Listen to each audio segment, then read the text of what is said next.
Well, hello everybody. It is a beautiful Sunday, and unless you're in Australia, in which case, or New Zealand, it's already Monday, and so happy to be with you all today.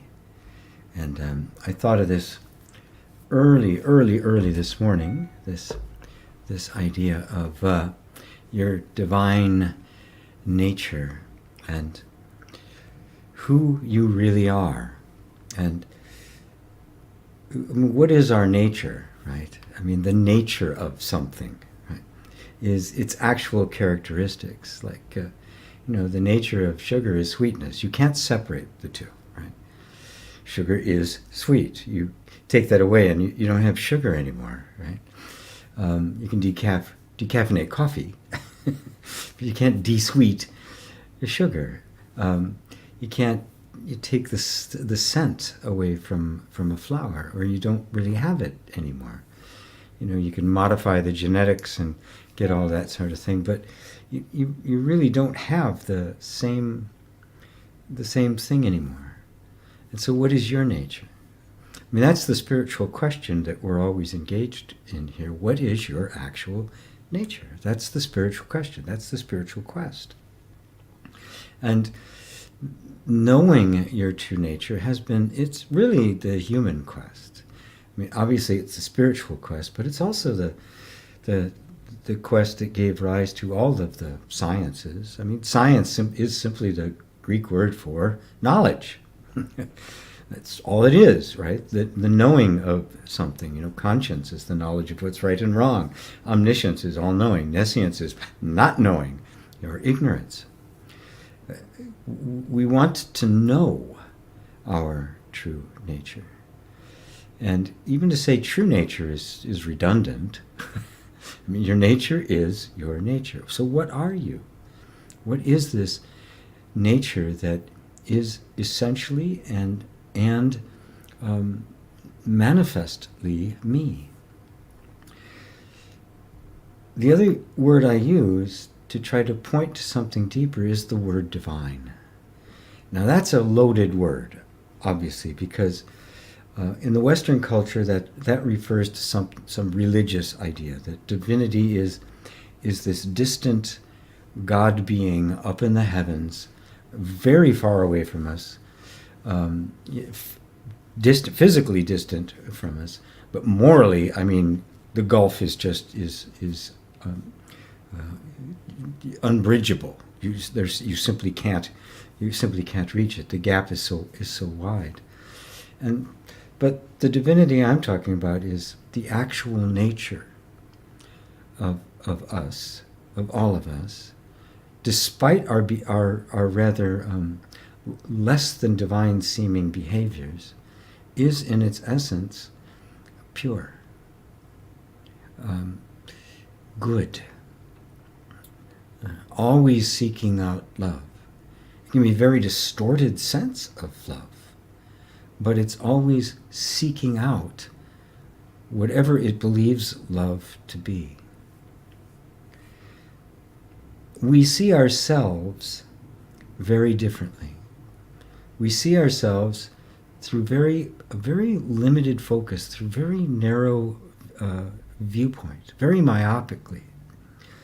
We see ourselves as a body. The strict materialist sees us as nothing but a mechanistic function. The body is completely mechanistic. It's just a mechanism going in the universe. Consciousness, the sense of self, everything is just a mechanism centered primarily in the brain. And that consciousness, the brain, are one. Which is interesting because that was Newton's view of the whole universe, which Einstein then completely turned on its ear.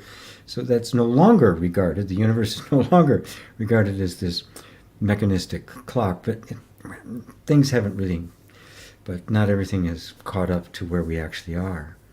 And then there's the view that there's this body and then there's a soul inside that's kind of walking around, but the soul is completely at the mercy of the body and all the characteristics of the body. And Or you could say there's a mind inside. There's, something maybe has a little bit of control up here, kind of the man behind the curtain pulling some levers and some knobs, but 95% of it is going on outside, completely outside of our control. So what is it? What is our actual nature? I mean, these are all competing ideas, right? Every one of those ideas, when accepted, has implications. Because I think one thing that we can reasonably agree on that looks pretty obvious, and that is how I see myself is going to determine how I experience life. The quality and character of my life is going to depend either totally, at least in a majority way, on how I see myself, how I see the world, what I think it is. If I think the world and the universe is this cold, hostile, merciless place, and I really believe that, my behavior is going to conform to that. I'm going to treat it as if that's the case.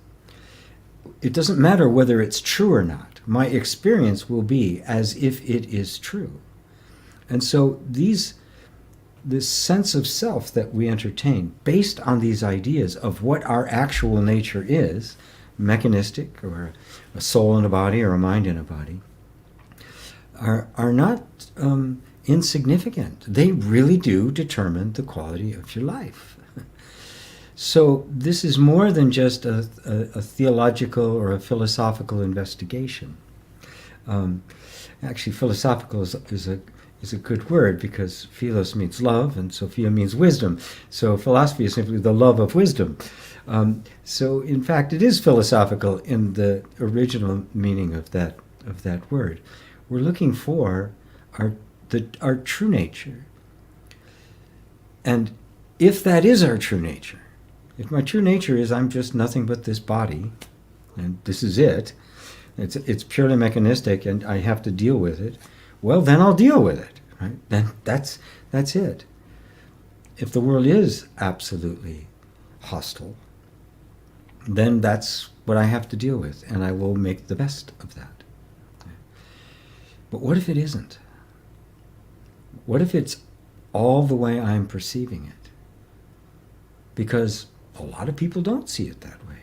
A lot of people have a very different experience of it. If it really was objectively, inherently hostile towards me, it would have to be towards everyone. If it was objectively true, it would have to be objectively true for everyone. Everyone have the same experience, but we don't. We all experience it very, very differently based on the various kinds of experiences we've had in our life, going all the way back to how we were treated as children and the meaning that developed within us based on how we were treated as children. So the quest, the need, the absolute necessity of the spiritual quest to discover what your actual nature is, whatever that might be, right? You can't determine the outcome. You may like it, you may not, but at least it's true. And if it's true, I can deal with it. But I need to know that it's true. And this is what opens up the whole discussion of how do we go about doing that? How do I find out if I am more than just a body with a mind inside? And obviously, I can't lay that all out in our time together here. But the only reason you're here, that anyone is here, is because that question already has resonance with you. And the reason I do what I do is because it is relevant. And how you see things does create the experience you have of life, whether it be a happy life or a miserable life. It depends completely on who we think we are, on what you believe your actual nature to be. And these very subtle, hidden, unconscious assumptions and beliefs we hold about ourselves, which means, of course, by extension, we hold it about others, we hold it about the world, we hold it about the universe, we hold it about our relationship with all things, and therefore experience that relationship through these colored glasses, through this very distorted lens, which can only see so much. How do we clear that away? Well, the simplest way, the way I always start with people, and there's a long, this involves everything from the deepest kind of self-inquiry, non-dual self-inquiry, all the way down to the healing of our childhood traumas. Because it's all in the mix, right? I have really found in my years of doing this that it's very difficult for a lot of people to even approach the notion of encountering and experiencing themselves as pure non-dual awareness, while there's this trauma, this unrecognized misery going on. This stuff going on that seems to be this invisible wall in the way of things, a resistance that you can't really put your finger on, doubts that just don't seem to go away no matter what you do. They're very persistent, even in the midst of our deepest meditations. And those breakthroughs that happen when suddenly the heavens part and the angels are singing and you're one with everything, and maybe 15 minutes later, maybe 2 days, maybe 3 months, suddenly, wham! All of a sudden, all of this stuff comes up, all of this resistance and pain and misery and all sorts of things. What do you do with all that? So it has to run the entire gamut, and we're all somewhere along that line in terms of our spiritual progress and our spiritual growth. Some are ready. They're up here. They're ready to focus primarily, if not exclusively, on the question of who I am and investigating deeply the non-dual awareness. Some are all the way back here, just dealing with the childhood traumas that have just sucked the life out of their lives. For me, it's all the spiritual path. You can't separate them, although we do. This kind of treatment in psychology and the like is treated differently than spirituality. We put it into compartments, but it all boils down to the same thing. What is my actual nature? Who am I? Is this trauma inherently a part of me, or is it something that was installed, a reaction of the human mechanism that can be transcended? Because if I'm nothing but the body, then the odds of transcending it are next to nil. But if it is just a function of the human body, and it hasn't touched the essence of me, well, now we're operating from a completely different place. We're operating from a place that is a lot of power and can eventually lead us through whatever route your particular life takes, all the way up to the eventual heart-opening acceptance of who you actually are. Which you've all heard the term, your pure awareness, your pure consciousness, you're the pure divine nature, you are Buddha nature, you are pure love. But that's realized as an integral, visceral reality, and not just a nice spiritual idea. And so there's this path we all have to walk, right? Of going from being unconsciously imprisoned by the experiences we had, starting in childhood and probably past lives, all the way up through the entire journey. Transcending our conditioning, which has created a false sense of self, leaving it behind to gradually, little by little, and sometimes in dramatically huge steps, the realization that you've never been conditioned. That there has been the entire time this divinity running through you, which has been the pure you that has never been touched by it, was never traumatized, was never had any of that tainted. And this is the ultimate realization. That, yeah, all of this happened, all of this stuff went on, the conditioning, but it was not the real you that was conditioned. This was all belonging to the human experience. And this invokes in us an enormous love and compassion for the human experience.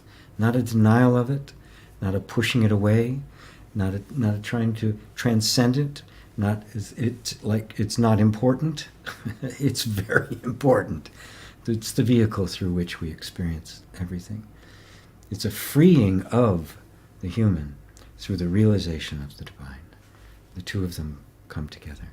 Heaven and earth, past and present, past and future, all one at the heart center. All right, I think I'll let that go for now. I've rambled on enough. So once again, thank you all for being here with me on my pretty much my favorite thing to do, other than sit, have a latte, and write, which is what I was doing all this morning. There's a beautiful place near me. There's a little coffee shop inside a nursery filled with plants and all sorts of, it's just beautiful, and it's huge. And the glass, it's inside like an atrium with a glass ceiling.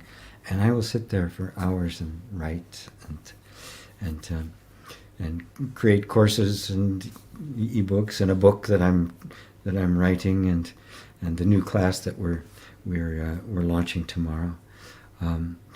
So yeah, I love doing that too.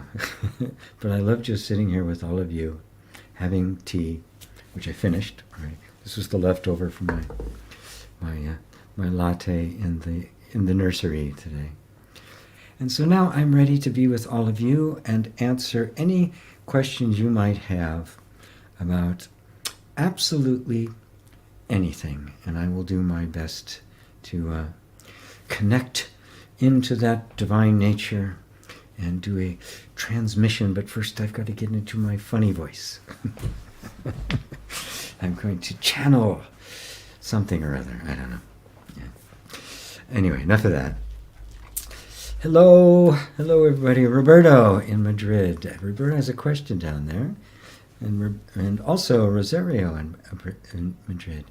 Roberto says, GP, when you said when the breakthrough occurs, it is forever, how would that translate into everyday life? Well, let me ask you this: when, as a child, you were learning, basic arithmetic, when it was clear to you that 2 + 2 equaled 4, not 3, not 5, not anything else but 4, was there any struggle whatsoever when you did the math of adding 2 and 2 and getting 3? It simply didn't occur. It was impossible from that moment on. When you see a belief as a belief, it's over. You have turned the corner. Now, when we're dealing with our human lives and our history of it, and however many, in my case, 71 years of accumulated experience, right? The recognition that something is just a belief empowers you now to lovingly and compassionately begin the process of allowing that to migrate all the way into the system. Because a deeply held belief, when it gets into the body, because it starts in the body or it can start here and move into the body, but when it gets deeply ingrained and becomes what we would call subconscious or unconscious, I call it an energetic assumption, because it's no longer something we're thinking about. It's assumed. It's solid conviction. And as solid conviction, it operates by organizing the activities of the body, the way it functions, the way it believes, the way it reacts to things, the habitual patterns, the things it goes after, the things it avoids. It becomes the principle by which it organizes. So this is the assumption. If this is true, then this is how I'm going to live my life. And this is all happening under the surface. Now, once a glimpse of that happens, and it could be just a tiny little thing, that's the breakthrough. Oh, that's not true. Like, I'm not unlovable. I was just convinced that I was as a child, and I'm not. Now, recognizing that won't make a dent on this right off the get-go. Right? If it does, God bless you. There may be some little things that fall away, but a life is a big ship. It doesn't turn quickly. A big ship, these huge cargo ships and stuff, they plan turns miles in advance because it's going to take miles to turn it. It just doesn't go, whoop, it's not a sports car, right? You don't spin the wheel and the thing begins to turn. It takes literally miles to turn it, and a life is like that. So when I recognize it, I now am in the position where my realization and the habitual patterns of my body and the whole nervous system and the unconscious mechanism are not yet aligned. And so I may even have some doubts. Did I really have a breakthrough? Because I don't understand what's happening here. If I do understand, I go, yes, I do. And now I have to very lovingly and gently bring all of this, into alignment with what I now see as truth. This is the opening of consciousness, and it's more than thinking. It's an insight that begins to influence thought. That kind of seeing is not intellectual. It's not arrived at through it. It's a boom. It's a boom. It's a breakthrough. I see it. It's an inspiration. Right? It's a boom. Ta-da! It's a heavenly thing. And sometimes it's deep enough that it doesn't get shaken by what's going on here. And if we've cultivated a practice of loving kindness, of loving awareness, of allowing yourself to feel what you feel, this process of dismantling the assumptions that are down here and allowing the nervous system enough time and allowing yourself to be in the discomfort of that long enough so that it can reorganize itself around the new reality that you have now perceived. Now, that perception is forever. And even if you forget it and get overwhelmed by all of this, it can't be gone. Those kinds of things, I'm sorry, it's like the serum's been injected. You can't get rid of it. It will pop up again. It'll be back. I'm back. It will be back. It could take months. It could take years, right? But once that happens, there's no turning back. No matter how difficult or how long this takes, eventually the momentum will bring you to the point where you really will be set in this. And all of the energy and all of the conviction and all of the love will be present that will make all of this happen. And this transition will take place, and eventually this will align with this, and that is the experience of the liberation. That's the enlightenment of the heart. That's when this moves into this. And the realization becomes a felt realization, which then goes shoop, and now it becomes lived. And it goes from that. It goes from the insight to the feeling to the life. Does that answer it for you, Roberto? I hope so. I know that's a... Thank you for asking that, because I know everybody has that question. Right? And everybody struggles with a realization and then the inevitable resistance and the mismatch between what I see, with this incredible beatific vision I've just had of the universe and God, and the total disconnect between that and the momentum of my everyday life. And the mission then, the whole practice is bringing this into harmony with this. And that can only happen through the most gentle compassion and love. If this is loved and open and completely allowed and accepted, and a safe space is created, the migration will happen. And the safer the space, the faster the migration. That's how it's done. Thank you, my man. Oh, love you, Roberto. Hello, Ava. The folks, what's going on here? Why can't I scroll here? What's going on? Oh, there it goes. Okay. Eva in Poland. There's Elaine. Hello, Elaine. Liza. David and Aline. Hello to you. England. There's Mary in Niagara Falls. There's Brent in LA. Paula. Hello, Paula from England. Yay. There's Anne's blog in Denmark with all that stuff afterwards I cannot possibly read.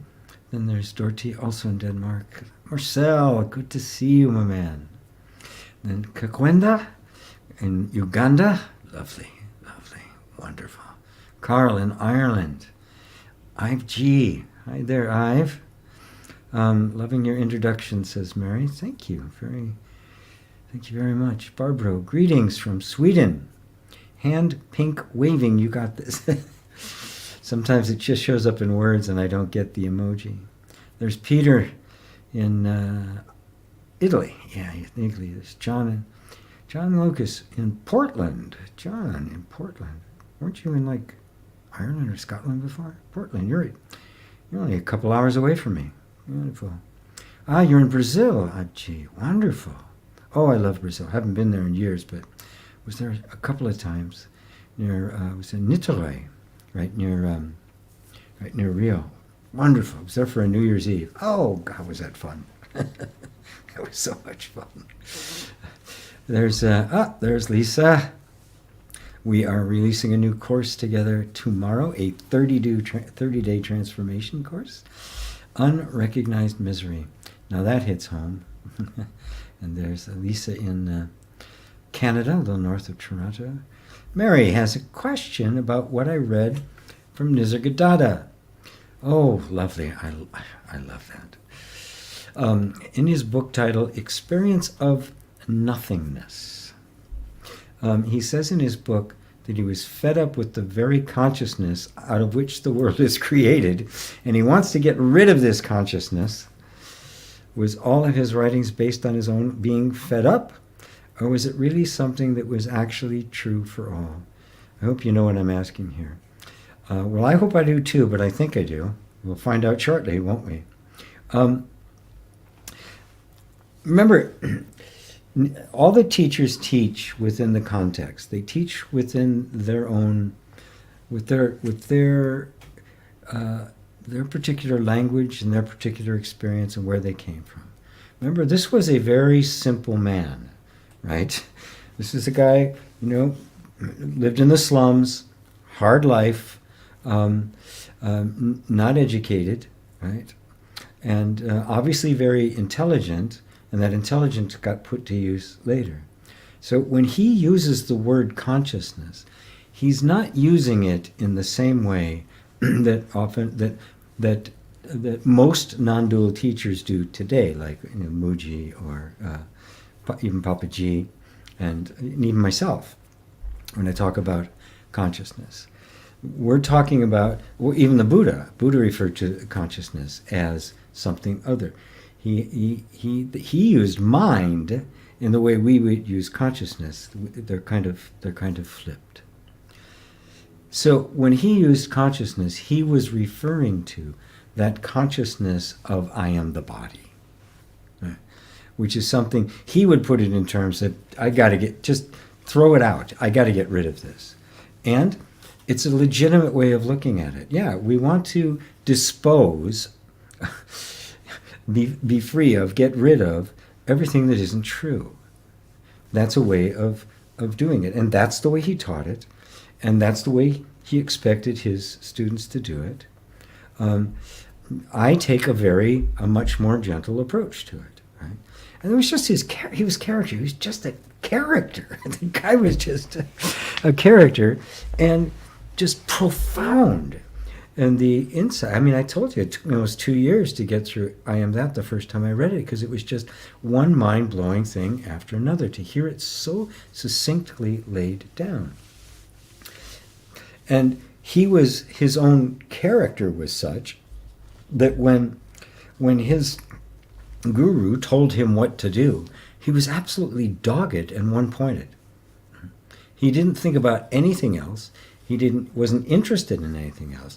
Remember, this was, at this time, this was what, he was 33, he died, so this was like 1930s. This was in the 1930s in India.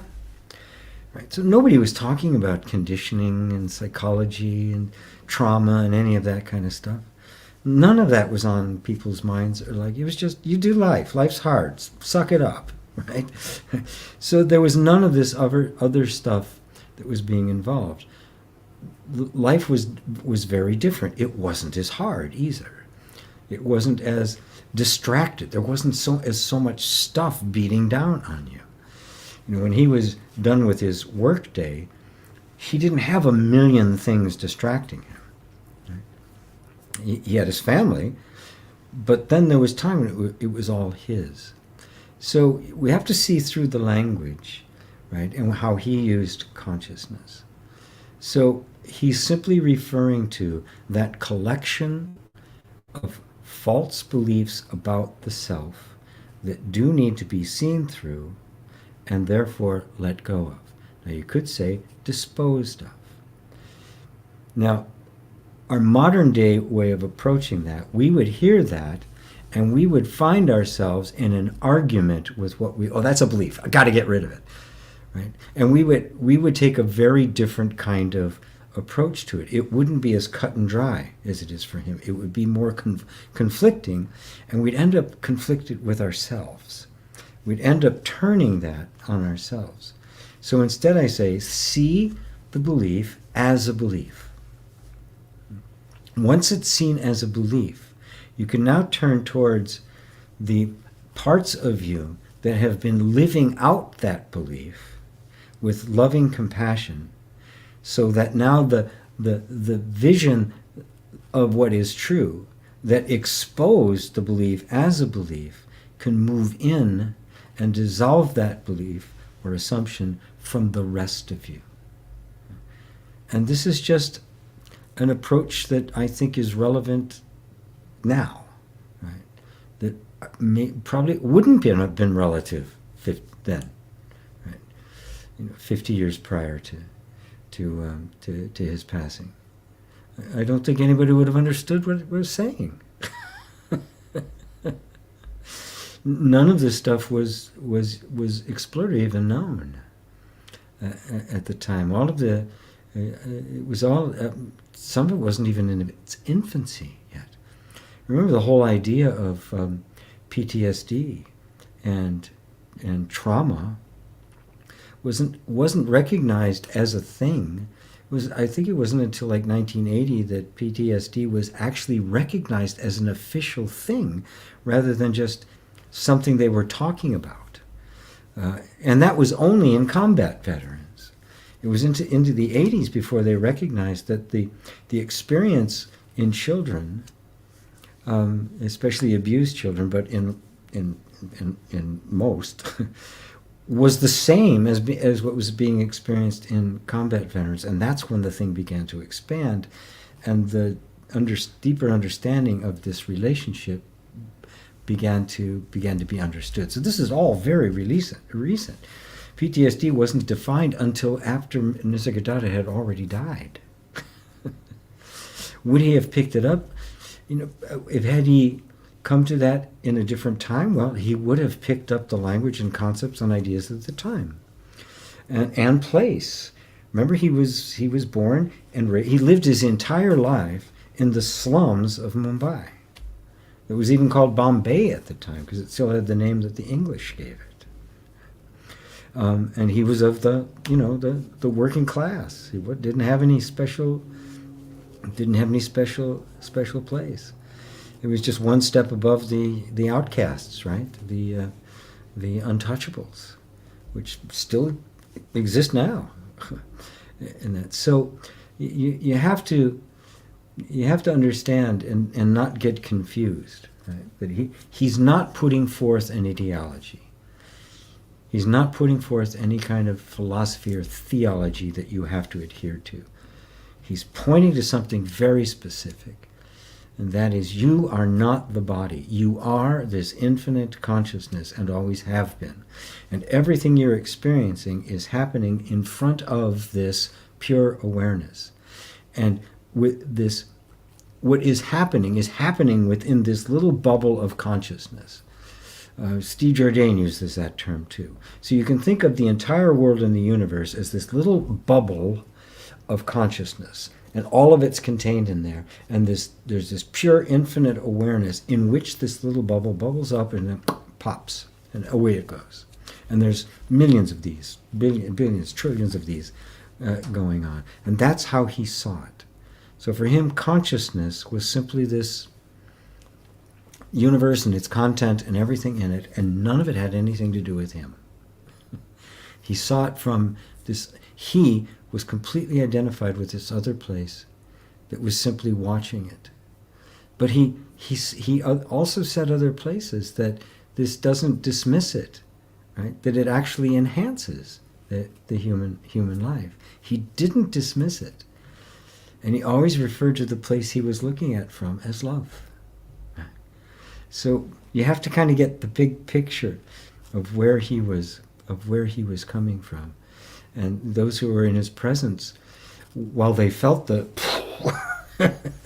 the precision, they felt the sword of truth cutting their head off, they also felt his incredible love and his openness and his gentleness.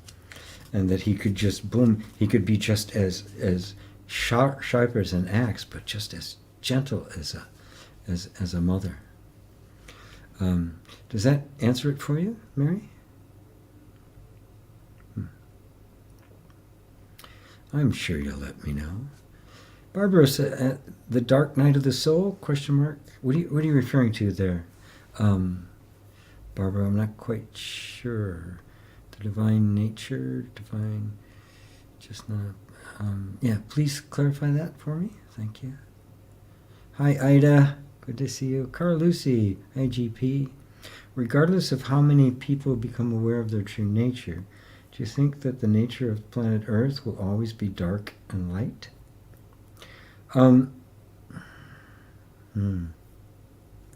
Well, the nature of planet Earth is not independent from the nature of the perceiver of it. What is planet Earth outside of what you perceive planet Earth to be? And planet Earth to you will be a complete reflection of what you perceive yourself to be, which is, of course, what the nature of all things is. And so as long as dark and light remain as conflicting opposites within you, something to be embraced, something to be gotten rid of, that will be reflected in the nature of the earth and everything in it, and everyone in it. If I see myself as a person, I am going to see everyone else as people. If I see myself as separate, everyone else is going to be separate, and therefore there will be conflict. And this is the nothing exists outside of our perception of it. Now, this is pure non-duality. Right? Nothing exists outside of our perception of it. And you can grasp that by nothing has a meaning other than the meaning I give it. So let's say that a tree has an inherent existence separate. Let's not go so far as to say it's just an image in the mind. Let's just say there's the tree, right? Now I can look at the tree and I could just be stunned by its beauty, you know? I can quote Emily Dickinson, right? I think that I will never see a poem as lovely as a tree, right? And you can just be awe-inspired by it and just, wow, and just be completely enraptured. Then again, you can be completely wrapped up in a problem and walk right by and not see it at all. Somebody who's a real estate developer may see that tree and go, what a pain in the ass. I got to take this thing out because I got to make a new strip mall. And of course, we'd be appalled. Oh my God, are you kidding? Right? Let's chop down this old growth forest so we can make a new private golf course. Right? And we're repelled by that. Right? Now, the tree's the tree. But look at all the different perceptions of it. Each one of those represents a world, don't they? So what's the world outside of my perception of it? I mean, that's the question. I mean, that's the question science tries to ask through its various mechanisms and its various processes to try to get past what its subjective experience to pure objectivity, which has been shown to be a complete illusion. It can't be done. You cannot get to pure objectivity. It is always going to be subjective. So then, what then is the world other than my perception of it? So now I have to turn, how do I see it? Right? And how am I experiencing the world? Right?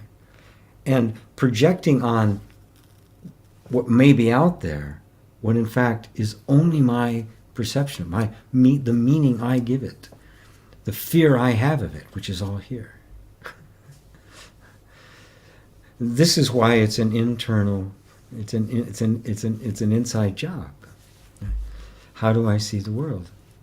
And a lot of it's very deep within us, very unconscious. If I was mistreated as a child, my underlying assumption is the world is not a benevolent place. It's unkind, maybe merciless. I've got to appeal to it. I've got to deceive it. I've got to get what I can. And the world is going to look that way to us. So you cannot separate the character of planet Earth with you from your own. You can't do it. So don't even try. The actual nature, to discover the real nature of Earth, you must discover the real nature of you, because they're one and the same. If you find the real you will find the real Earth. Because they're both emanations of exactly the same source. Does that answer it for you, Carl? There's Lisa. If this XXX is true, then this is how I'm going to live my life. Energetic assumptions. Oh, she's quoting me. Yeah, whatever I believe to be true is going to be experientially true, right? As I've come to recently start to say, it's true, but it's not the truth. Yeah, it's true. It's experientially true, right? All white people can't dance. So that's going to be, as far as yes, which means I'm not going to be able to dance. And if I see white people dancing well, I'm going to, well, that's an exception. That's an exception. Right? White people can't jump, or, Irish people are drunk, Jewish people are cheap. I mean, we have all these ideas. Rich people are evil, right? And if they're really held deeply within us, right? If it's in the head, it's a little easier to question. But if it's down in the gut, as an energetic assumption, I'm not even going to know that it's influencing what I'm seeing. And if I have that belief, I'm not going to be able to dance. I'm not going to want to be wealthy because rich people are bad. Rich people are evil. So I'm going to sabotage in some way that experience for myself because I don't want to be evil. That's not me. That's not right for me. So we really do create our experience. We do not create reality. Reality is what is, right? You can't create that. I can't make what is. It is. That's the end of the story. But my experience of it, oh my God, yes. I'm making that all the time. That is all my perceptions, and I'm making it through mechanisms that I am unaware of, and that's why it seems as if it's an objective fact when in fact it is a perception projected upon whatever it is that's actually out there, if anything at all. So, yeah. Thank you for that famous quote of mine, Lisa. Which class starts tomorrow? Can you post a link to it? I will be sending out an email to all my list starting tomorrow. The class is called Easing into Self-Care, and it's a 30-day transformation. Very simple way of beginning to free up space in your day for transformation to take place. And it focuses mainly on physical exercises, very slight breathing, some motion, how to stand, a little bit of creative visualization to shift things about. Let me see if I have a link in to get right to it. Did I make one for that, Lisa? I certainly can. Right now, Lisa and I did it together. It's our first thing we've created together. So I can show that. It's right there. ESC, ending in self-care.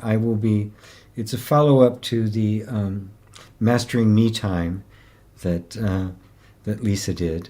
Not a phrase I would have used, but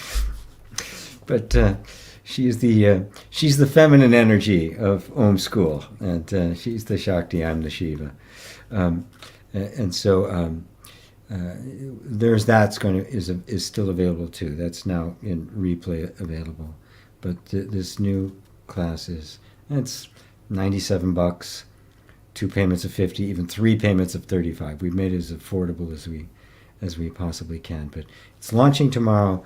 My email is going out to the whole list tomorrow, so everybody will get a link to it. But if you're interested, it's there's a page talking about it right now, available to you, and something will be dripping out over 30 days, 30 emails and 10 exercises and 3 days each on one of those. It's pretty comprehensive. It took us almost 3 months to make it, so I'll take that down now.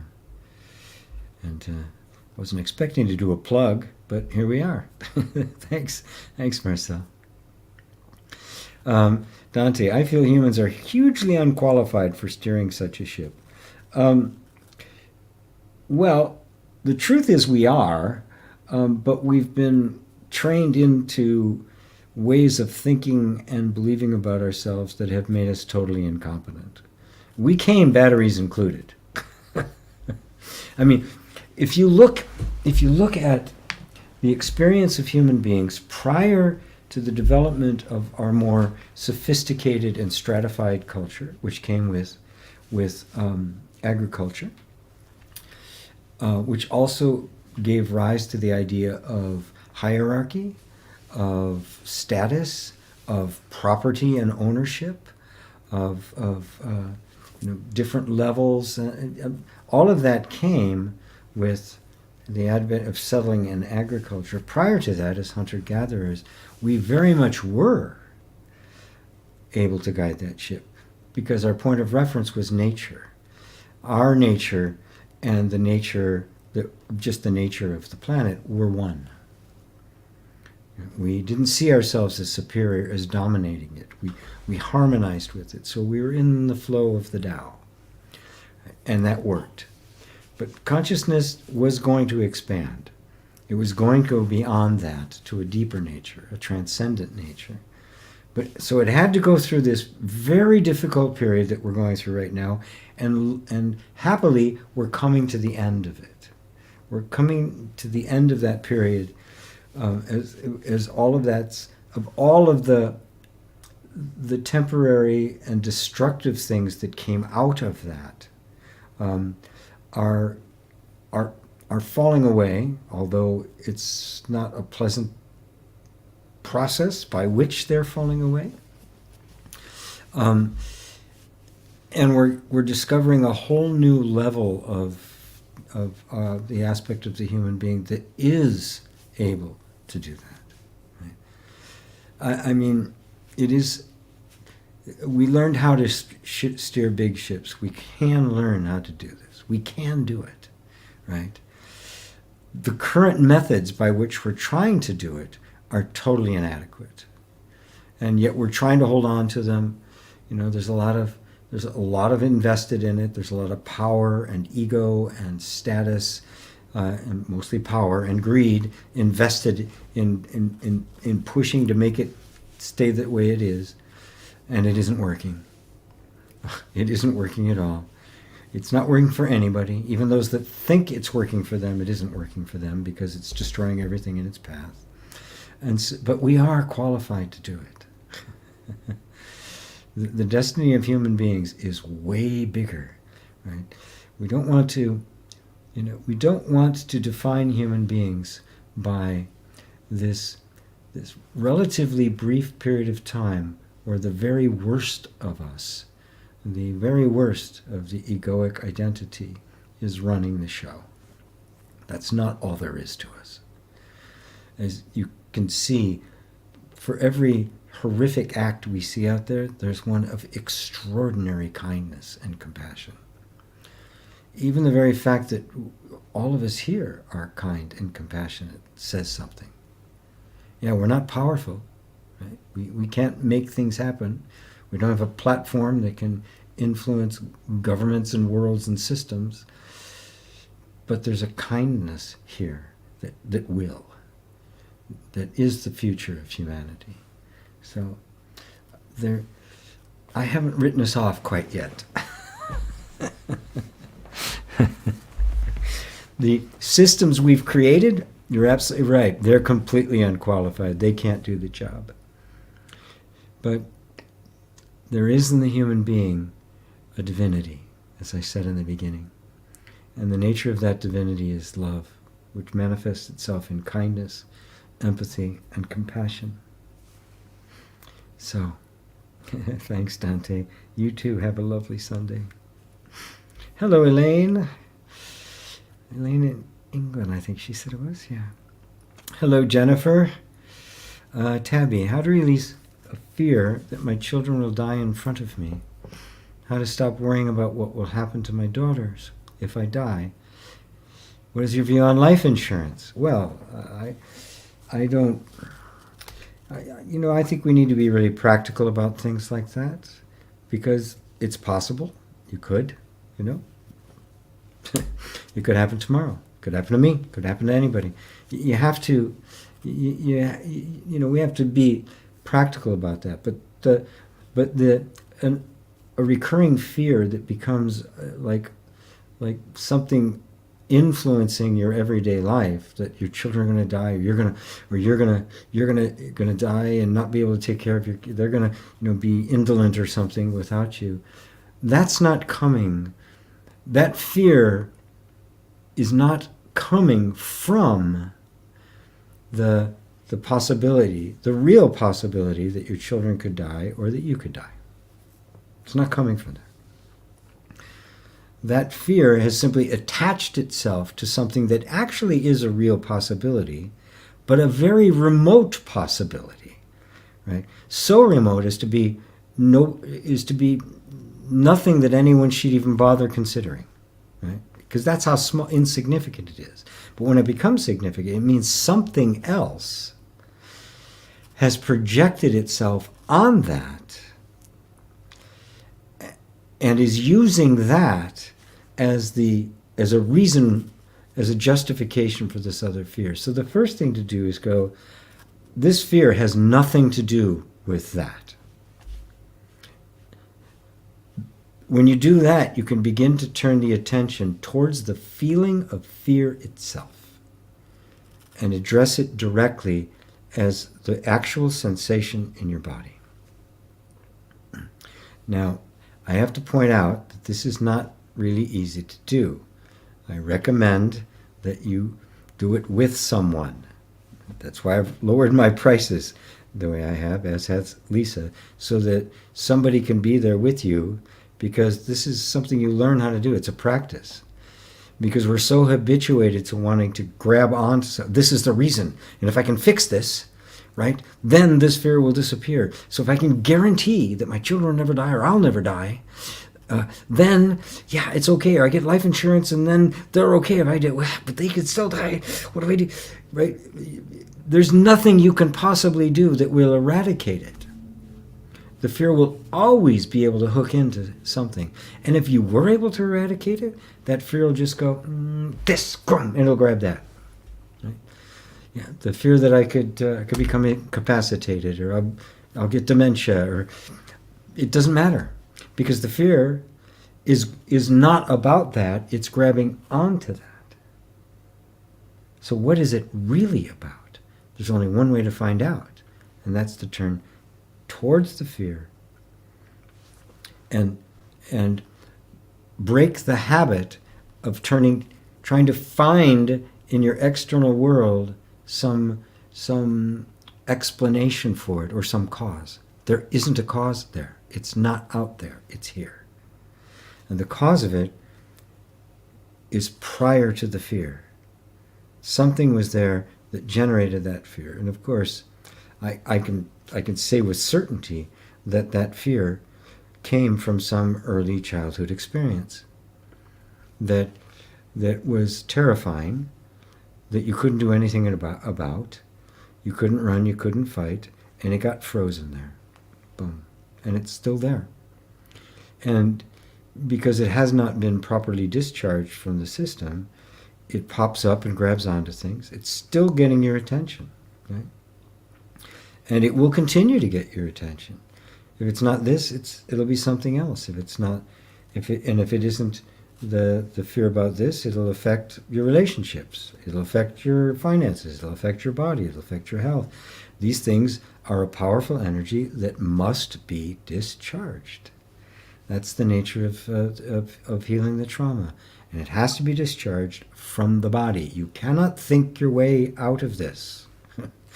You cannot do it, right? So, yeah, that's how you have to do it. It has nothing to do with your children, your wife, your friends, you, nothing, right? If you look at those realistic, you go, yeah, well, there's some small possibility that could happen. I can manage that by getting a life insurance policy that covers, should something happen to me, they'll be taken care of. Done. If I can, great, done. That's the best I can possibly do under the circumstances. And every couple of years, review it. See if it's still relevant. That's it. That's being a responsible human being. Right? That has nothing to do with this. This is the inner work that must be done. You also can't just tap this stuff away. You can use tapping as a means of opening the space to get in there, right? It's kind of like, the scalpel, to open it up so you can take a look around. But that can be used in such a way that to try to suppress it. It can actually add to it rather than heal it. Which is why I'm very judicious in the way that I use it. It's an engagement with what's going on in the body. So you have a few other. Does nature has balancing laws? I'm living in a city high level of smog. Government is reluctant to take care. Busy increasing tax on the poor. How can we increase resilience in the face of climate? Yeah. Are there angels or jinn here? Wow, a lot of questions here, Tabby. There are angels and jinn in all of us. As Joseph Campbell put it so beautifully, all the gods, all the goddesses, all the angels, all the demons, all the beautiful beings and all the devilish beings are all in you. It's all you. If we recognize that, we begin to make peace with all of the sides of us that we have rejected. Because that's where they come from, right? And you can say, the government increasing tax on the poor. Yes, they are. Yes. The rich are greedier. They want more and more and more. That's the addiction of greed. Right? They are not satisfied. There was a beautiful conversation that I read. I don't know if it was anecdotal or not, but Joseph Heller, who wrote Catcher in the Rye, very famous book, and Kurt Vonnegut, who's a famous science fiction author, were both at a party at some billionaire's house in the Hamptons, out on Long Island, New York. They were talking because billionaires love to invite celebrities like that because it makes them, even cooler. And they were having a conversation, and Heller said, Vonnegut said to Heller, he said, this guy makes more in one day than you've made with Catcher in the Rye in the entire 20 years it's been out. And Heller responded, he says, yeah, but I have one thing that he'll never have. Vonnegut says, yeah, what's that? He said, enough. Billionaires are hungry ghosts, which is why more and more pressure, buy more and more politicians. They're insatiable, which is why they're behind the climate crisis. Right? So it's all the same thing. So what are you going to do? You're powerless against them. So we can rail against them. We can, again, we can take concrete action. You can join, what is it? Environment, survival or something. I can't remember the name of the organization.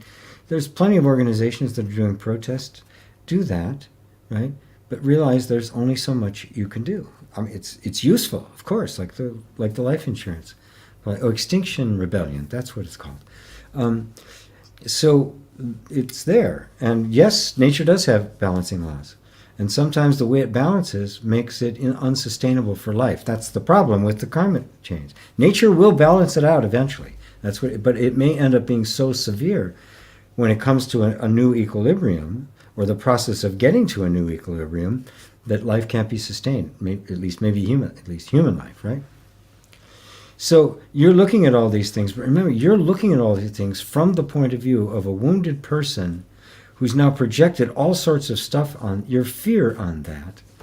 And I say all of it is a projection of your fear. Not that it isn't real things happening and real possibilities in your life. But until you turn inside and look at the real fear, you're never going to have any other experience be right. So you work it out. I've got a life insurance policy, and I know my kids will be okay. It's highly unlikely anything's going to happen. Yeah, but what about the climate crisis? What about the economic crisis? See, it does everything. Grabs, right? This is the unprocessed stuff within us. These are the unreconciled angels and jinn within us, the angels and the demons. Right?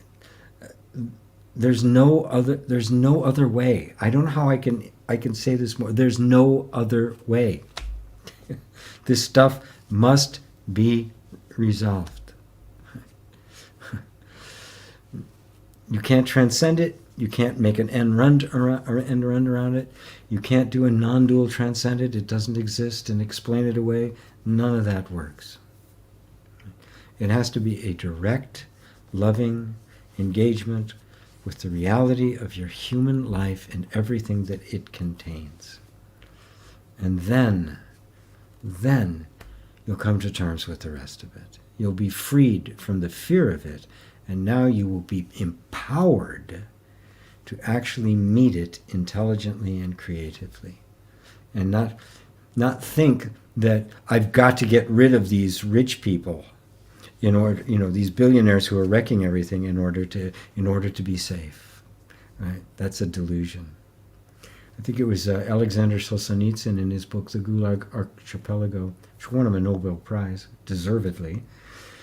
He said, "Wouldn't it be great?" I'm paraphrasing.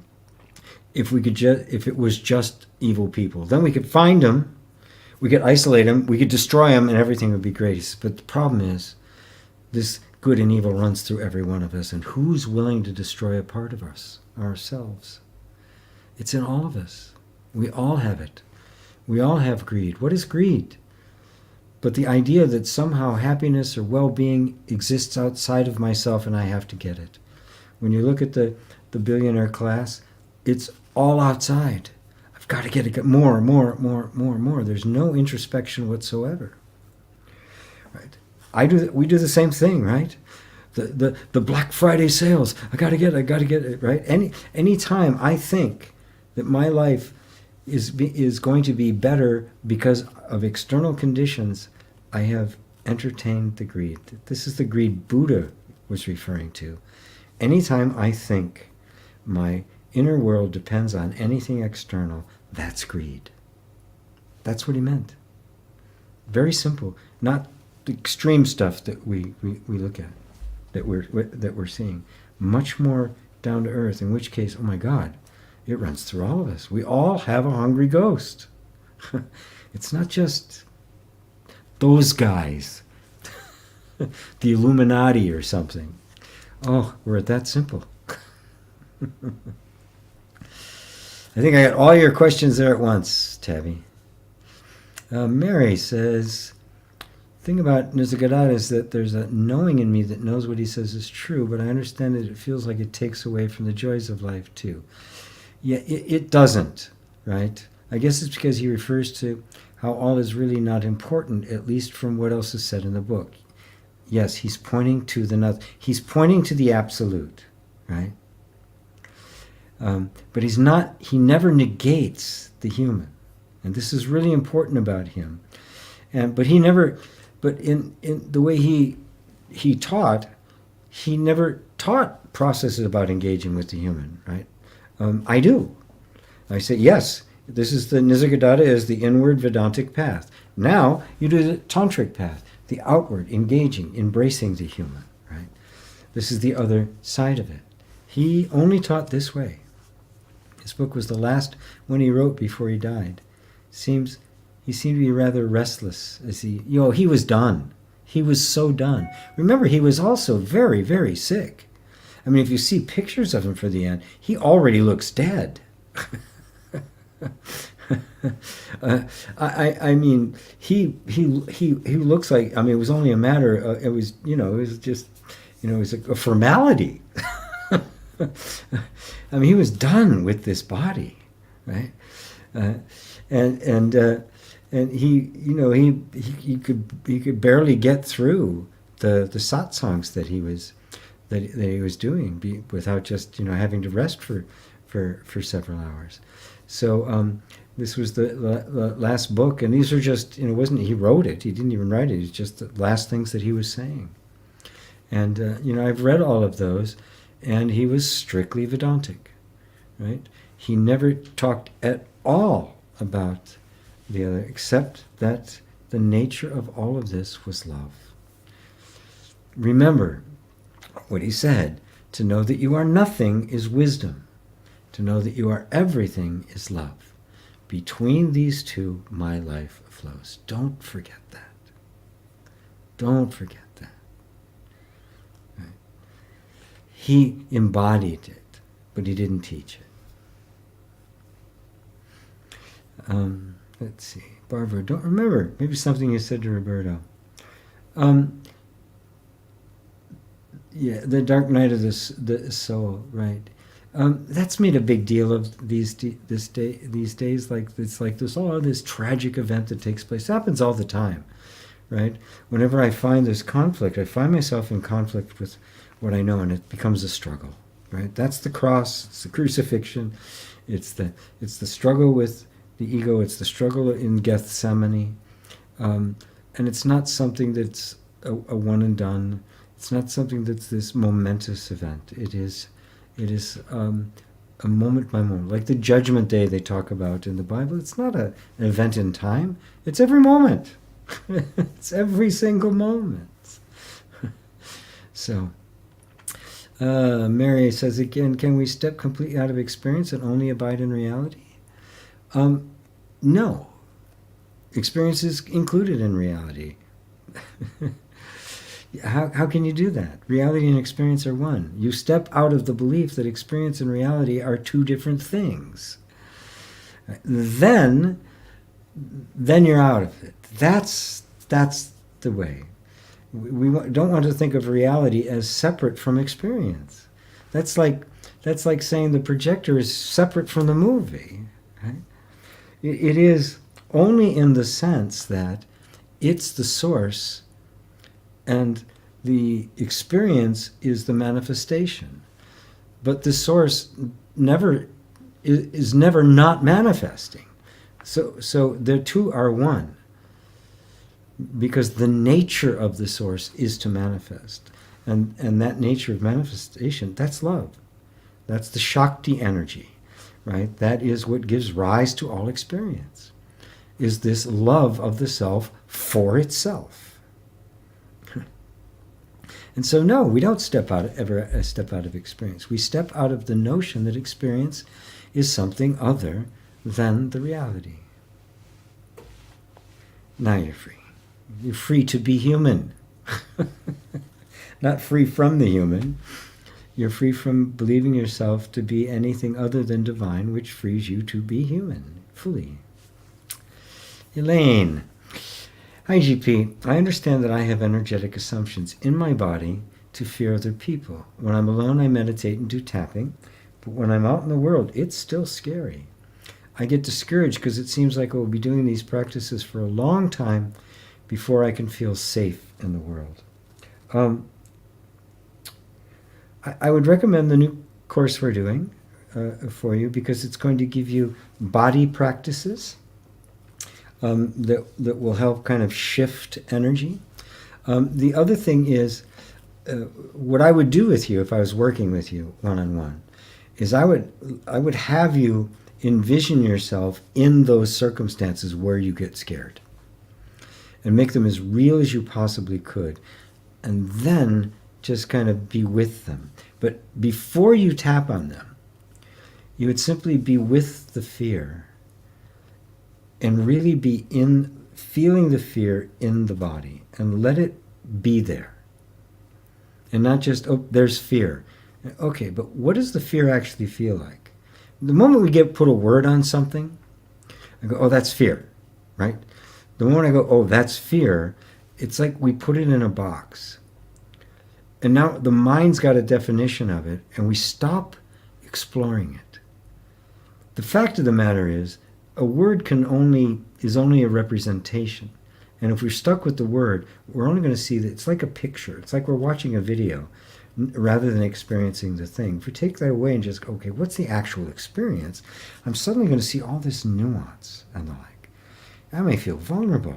I have memories from childhood. All sorts of stuff may start revealing itself, which is at the root, which is why it's still scary, because this stuff hasn't been touched yet.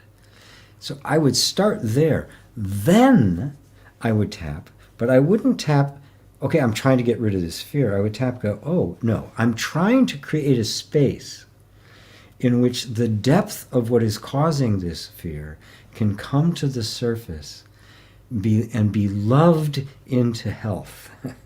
Can be loved so much and feel so safe that the body can discharge this traumatic energy, this energetic assumption, and see for itself that it's safe to feel safe out in the world. Is that clear for you, Elaine? I think that was pretty succinct. And that's the way I would approach it. That's what I do with people when I work with them one-on-one. You could do that with me. I also, still have the looking class where I do this in a group setting with people. That's available as well. Because sometimes it's not easy to do by yourself, even with the videos. And I'm redoing all of my EFT videos to kind of update them to this approach that I'm taking, to make sure that there's no room for just using EFT as an aspirin. Go away, fear, go away. Doesn't work. Doesn't work.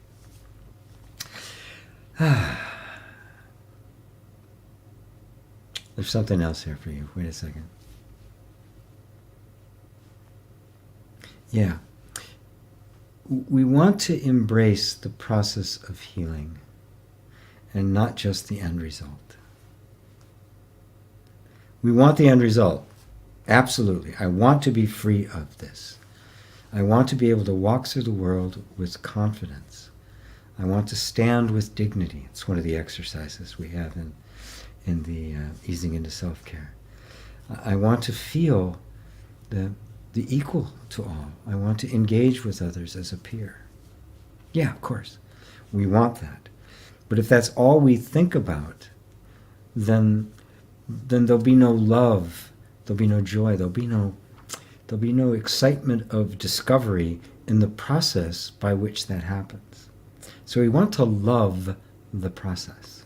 This is really important because even all the neuroscience behind it has shown that the people who accomplish the most are the ones who actually love doing it, and the reward is just kind of the icing on the cake. And that after they get the reward, they don't run right to the next thing. They just sit there and relish in the whole thing, so that there's payoff every step along the way. So if there's this big transformation I want to make, but I have this one little insight, it's like, oh wow, that feels good. Like this morning, as I was sipping on my latte, working on the class and working on stuff that was coming up for me, there was this wonderful insight.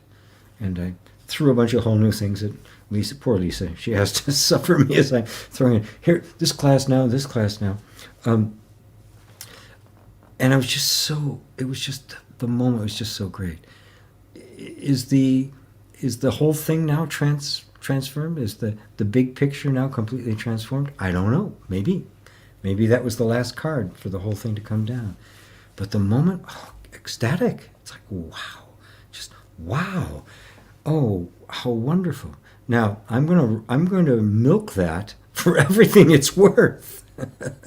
So I can get all the joy out of that I can, right? Because remember, you can't make a happy life out of a happy future out of a miserable present.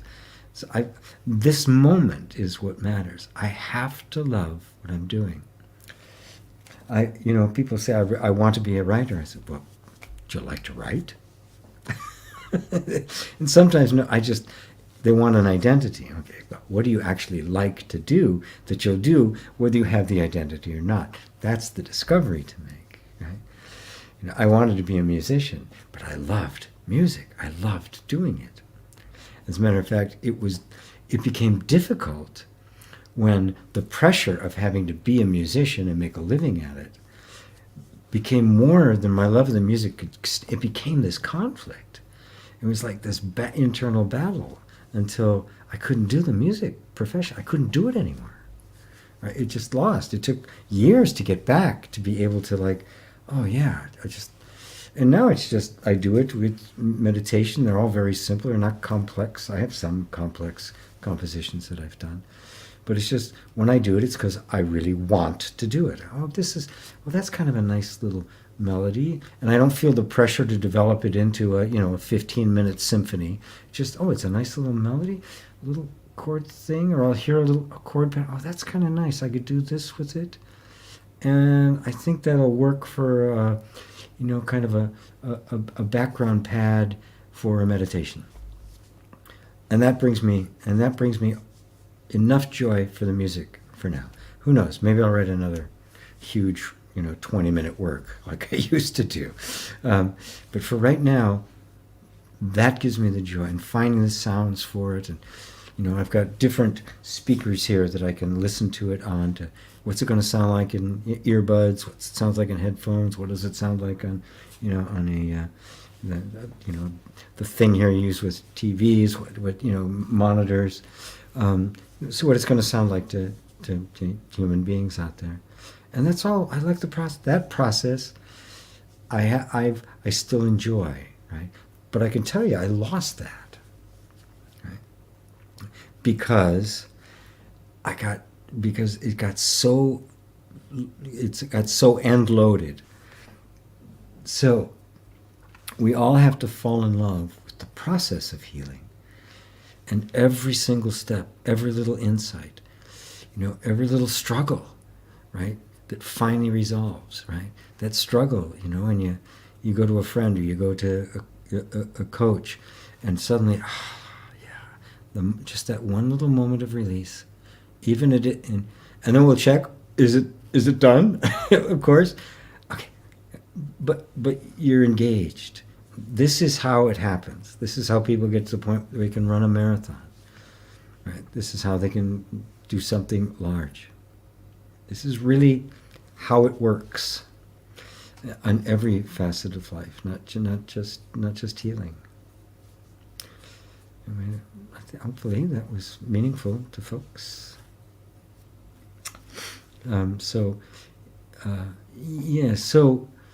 Just go back to the practices themselves and forget about the goal. Right? Just notice that in certain circumstances you're afraid. Okay, what can I gain here about me? What more can I see here about reality? Right? Not letting go of the fact that, I want to be free of this, right? I have this need, human need to be free of this. I have a new human need for a better relationship. I have a human need for more money. I have a human need for this physical illness to be resolved. These are all real, right? We don't dismiss them. We honor them, but we don't give them the control. They are not the object of life. They're not the main the main ring in the 3-ring circus. They're the sideshow. Sometimes the freak show. All right. So is the registration opening at midnight tonight? That is correct. Midnight tonight, New York time. So that's like 9 in the morning for, Poland and Germany. It's 8 in the morning for London. That'll be 9 this evening for you and me, Jay. I've been looking out for a link in the emails. It'll be in the email tomorrow for my entire list. It'll be in the link tomorrow also for those of you who had registered and watched Lisa do the Mastering Me Time masterclass. So it's coming. It's coming. We want it to come. We need it to come. We spent a lot of time on this. We need to make a little money on this. We've strained our resources to make this happen. So everybody sign up. You won't regret it. Love your answer to Dante. I know we are way bigger than we realize. Way bigger. There's a tendency in spirituality to diminish the human. But I have to always point out the fourth of the 4 bodhisattva practices is the personal realization, delight in the personal realization of Buddha knowledge. Now the first 3 are strictly non-dual. And the bodhisattva, that's like one step below Buddhahood. I mean, it's the highest achievement a human being can get to. It is bodhisattva, an enlightened being. That's what it stands for. It is the enlightened being full of compassion who's become enlightened for the benefit of all beings. Delighting in the personal realization of Buddha knowledge. That is the embracing of the human as the human. Embracing your human nature. Which is why I said you honor your human needs. You just don't make them the most important. Right? They are part of it, but it is the everyday process of being human, of embracing this moment, of finding the real revelation in this moment that is where the freedom lies. And that sets the tone of an everyday victory, an everyday insight that is the stuff out of which the happy future is made. Hello, Daryl. Beautifully said, GP. Thank you.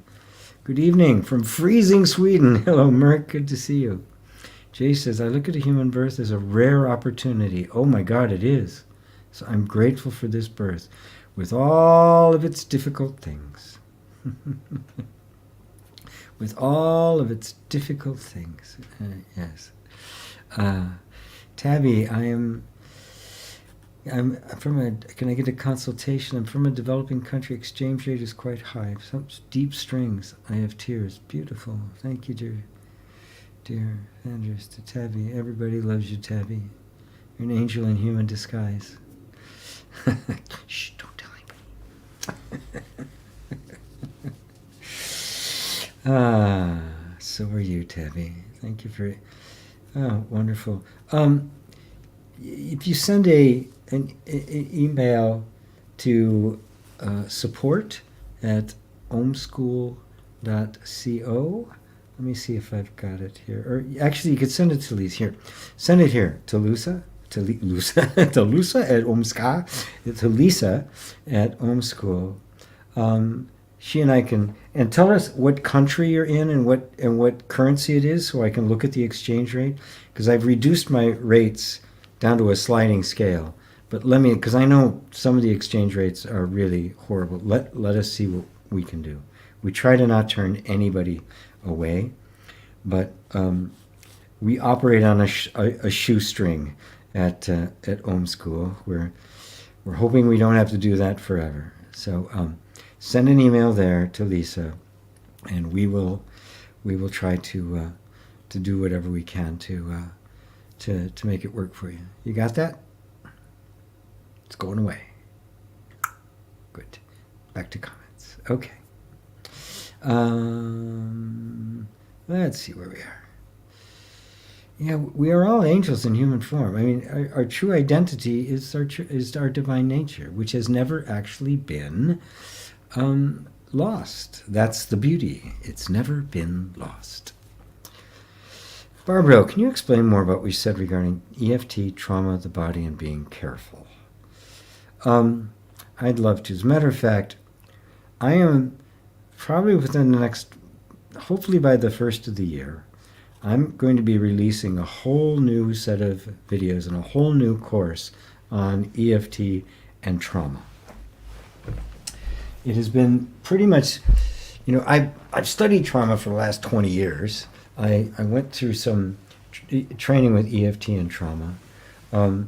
And probably the last 6 months to the year, it's been my primary focus. A lot because of how much of it I realized was still within me, that had yet to be resolved. And so of late, I have just dove into it head first. I've read all sorts of books about it, all sorts of studies, looked into the neuroscience behind it.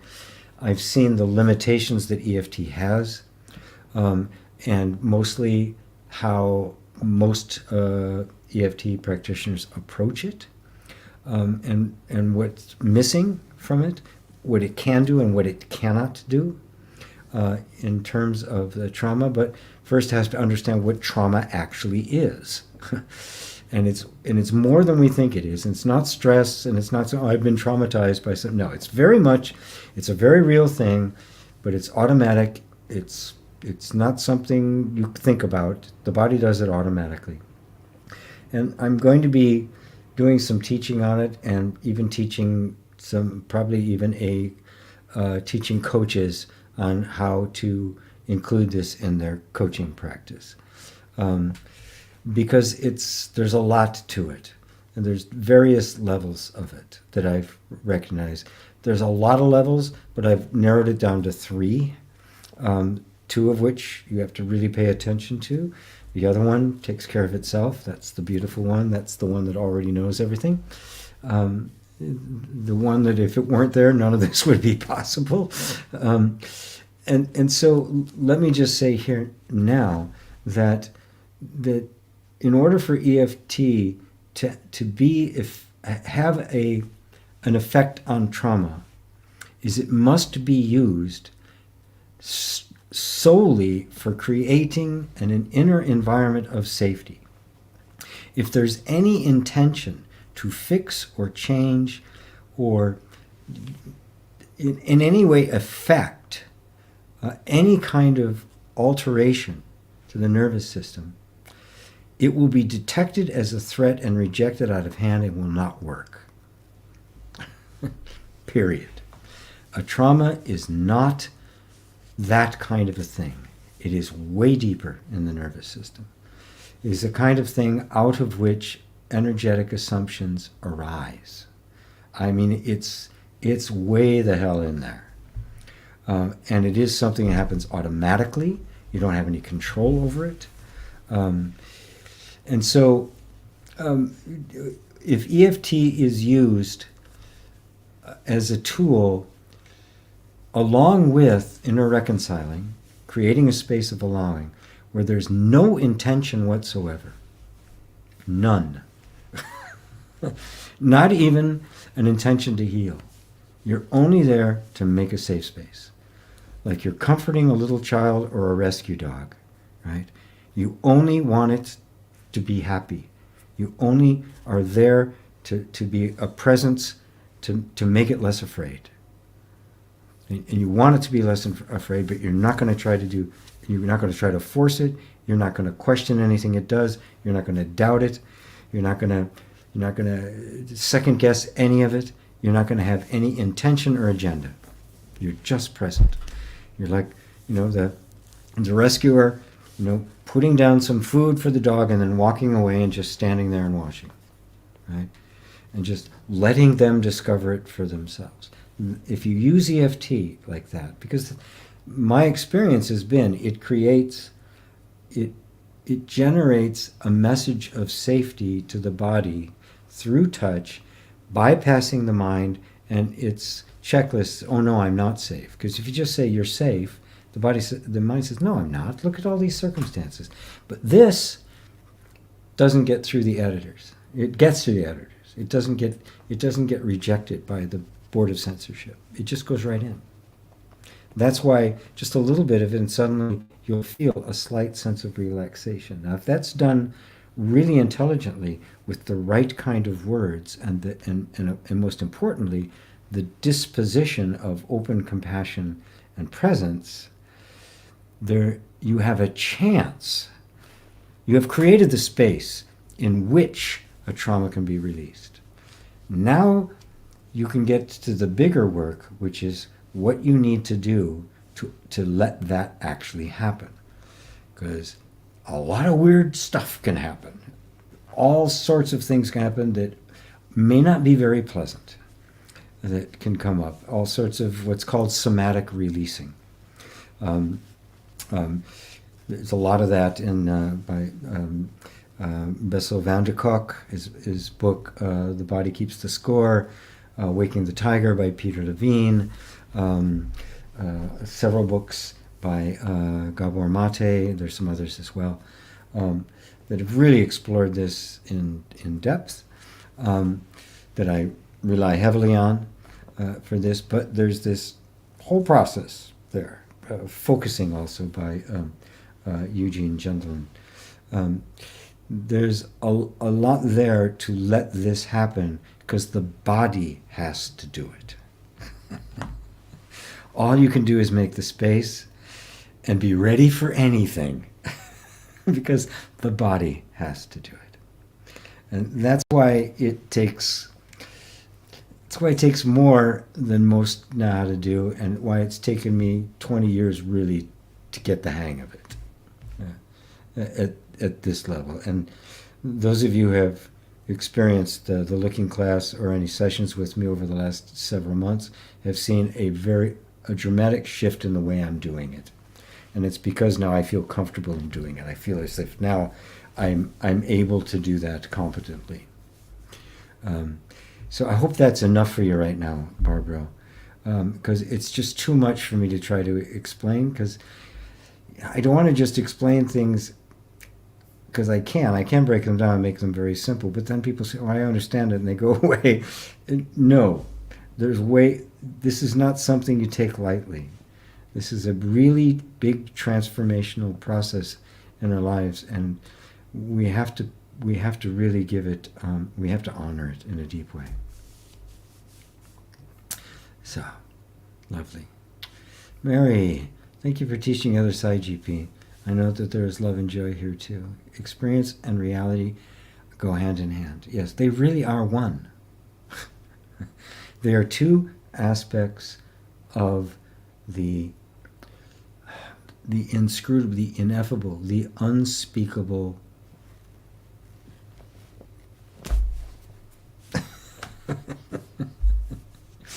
Jay. Jay says, I think most Indian teachers don't teach that part, but I think the Bhagavad Gita covers some of it. Yeah, that's probably why it's still around. There's a whole chapter dedicated to the three gunas. Yes. There's those teachings that do cover it. Buddha covered it. And the three gunas and the very, as Buddha did in traditional Hinduism, it's all up and down the scale of addressing at the level of the body and the Ayurveda and the three gunas and the right way to eat and interaction and the right way to have relationships. And the caste, for ignoring its ugly side, came out of that as well.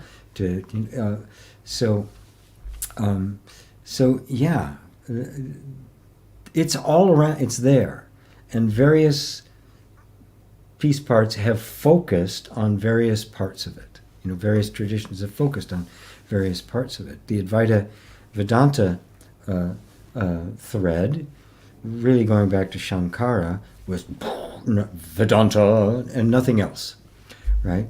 And great, it's absolutely great, right? Read Shankara, bam! I mean, it blows your mind, as does Nisargadatta. But I think in this day and age, we've got to have it both. We have to have both. Right? It's very difficult.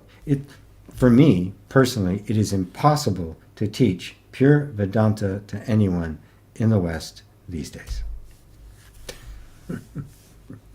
I've tried. You can't do it. You can't do it. There's the context, the metaphors, the images, the whole state of mind, and the intellectual framework of the West simply cannot grasp it other than as a really nice, precise concept, which misses the point. So you got to go somewhere else. Very few are able to grasp that. Jay said there's even a list of the behaviors an awakened being shows. I forget which chapter though. Thank you, GP, says Elaine. You're very welcome, Elaine.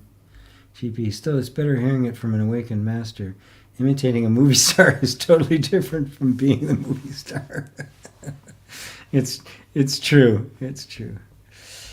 Roseanne, hello. Thank you for the cliffhanger. The cliffhanger, Roseanne. Barbara, what do you think about Steve Wells' form of tapping? I feel like it's more... I love Steve Wells. I've stolen from Steve Wells. I've used his intentional tapping. As a matter of fact, I'll do that oftentimes. I hereby release and let go of this emotional attachment too. I will oftentimes not use the setup statement like he doesn't. I was doing that before him, but I love Steve Wells. I love his approach. I love his energy. He's wonderful. If he wasn't in Australia, I'd love to go and be in one of his classes. I'd like to know him. I've even looked. I took one of his replay things, and it didn't go enough for me. I'd love to do actually one of his trainings on one of his things, because I really like to grasp because I love his energy. So I really like him. He's one of my favorites of all of the teachers out there, and he takes a lot of liberties, and he's very humble. So I can't say enough good things about him. Yeah. And he does. He himself is safe. I don't hear him talk a lot about safety the way I do, but he is safe. You can feel it. He's just a very warm, loving, compassionate human being, and it just oozes out of him, right? Ava says, very much waiting for easing into self-care. Well, a lot of people are, right? We're glad. We're very glad. We want to It's set up so it can literally handle thousands of people going through it. It's going to be dripped out. Everybody's going to go at their own pace. You start up, it's 30 days. It's actually 32. There'll be 2 days, and on the third day, there's 3 days, 2 days where there'll be preparation, and we'll explain everything so you won't waste any time. So on that day one, you start right into that very first exercise. And they're very simple exercises, but they're meant to create the space where transformation can occur. Right? And there's a follow-up. It'll be ready by the time through the 30 days we have the next one, which is called settling into self-care, which is how to turn this into a lifetime and not just something you do now and then. And then we have something beyond that too. We've got the whole year planned for you guys. Jennifer, I recently started taking my daughter to church. For the first time, I observed so much from self to the form that's taught there. Today was our second time. How beautiful we start at creation. There was a question that sparked lights inside of me. Did the earth just appear? The teacher questioned how long was a day, how the animals started one day at a time or all at once.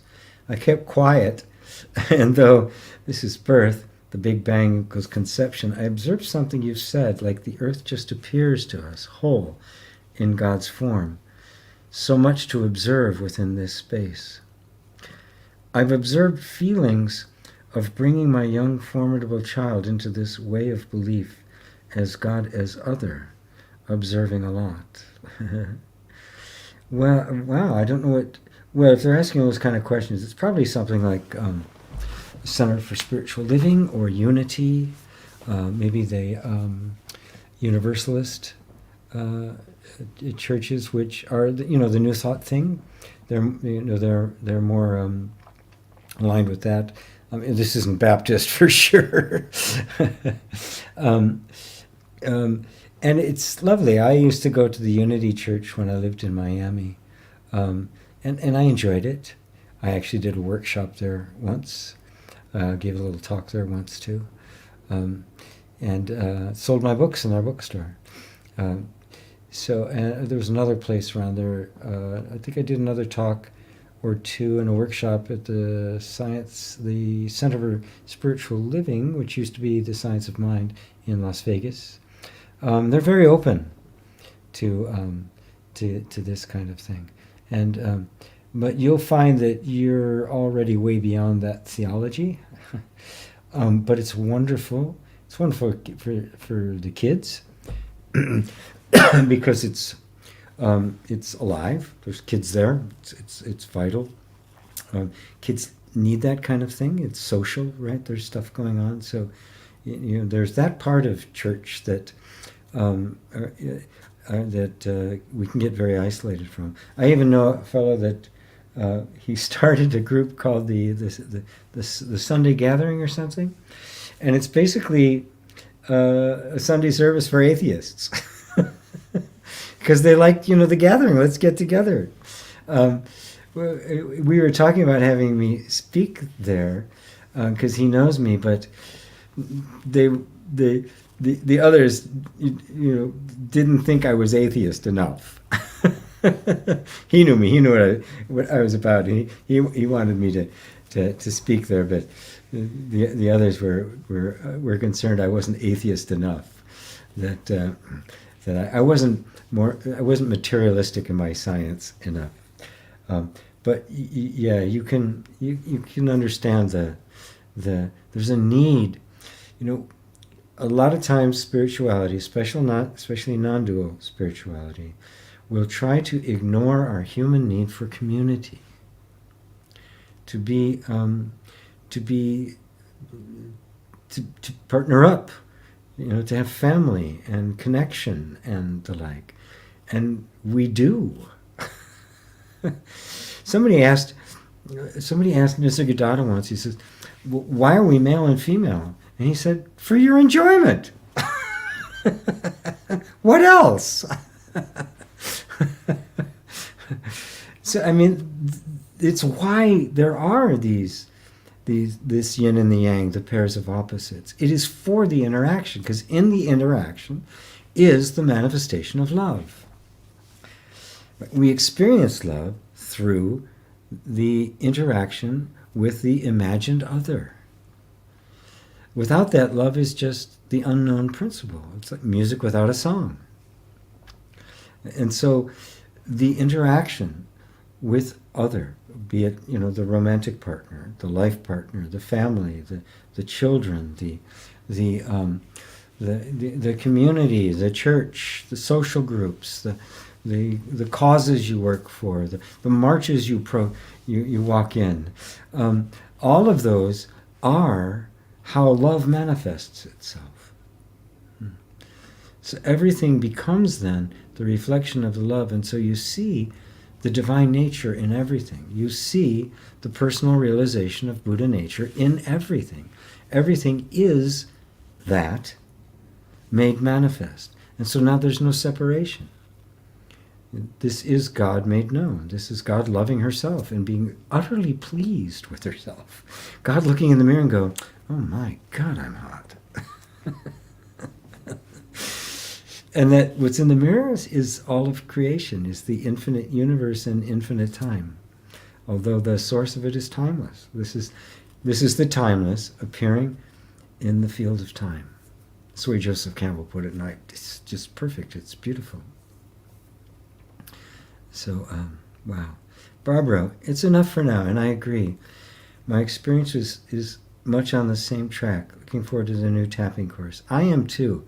Right now, it's spread on in two different notebooks and a journal that I have. Notes on my phone, and a few notes on Scrivener, this tool that I'm using for organizing these things. So as soon as we get this new product launched, and I can relax a little bit because it's all on Lisa now. My technical side is done. I become support. I'll be able to start collecting that all together to be able to organize. It's all, as far as I'm concerned, it's done. I've just got to fill in words I'm going to put, but it's all organized and ready to go in my mind. Obviously, there's a million details that I completely ignore till the last minute, but that's another story. So we got so much coming up in the new year. We're also going to make a separate YouTube channel just for Om School. At first, we're going to be putting videos in both places because we have no subscribers in Om School, and I've got 11,000, almost 12,000 on my channel. But we're going to be doing more. I'm going to be like trying to make much more clear what's what. Probably Om School more about the healing and lifestyle, nutrition, how to integrate this stuff, and the GP side more about just the inquiry and the deep spirituality. It's probably the direction it's going to go, just so it's clearer. You can see an enormous number of changes that are happening, which is why we haven't done a lot in classes, which there hasn't been a lot of money coming in, and also because I haven't done a lot of emails or blogs or anything. There's just has really been very, very much absorbing all of our time. Speaking of which, anybody wants to donate, go to omschool.ca/donate. I don't have enough donations to cover expenses. It's still coming out of my savings. So anybody wants to get on Patreon, recurring, or just give me a few bucks on Buy Me a Coffee, you can get to both of those through omschool.ca/donate.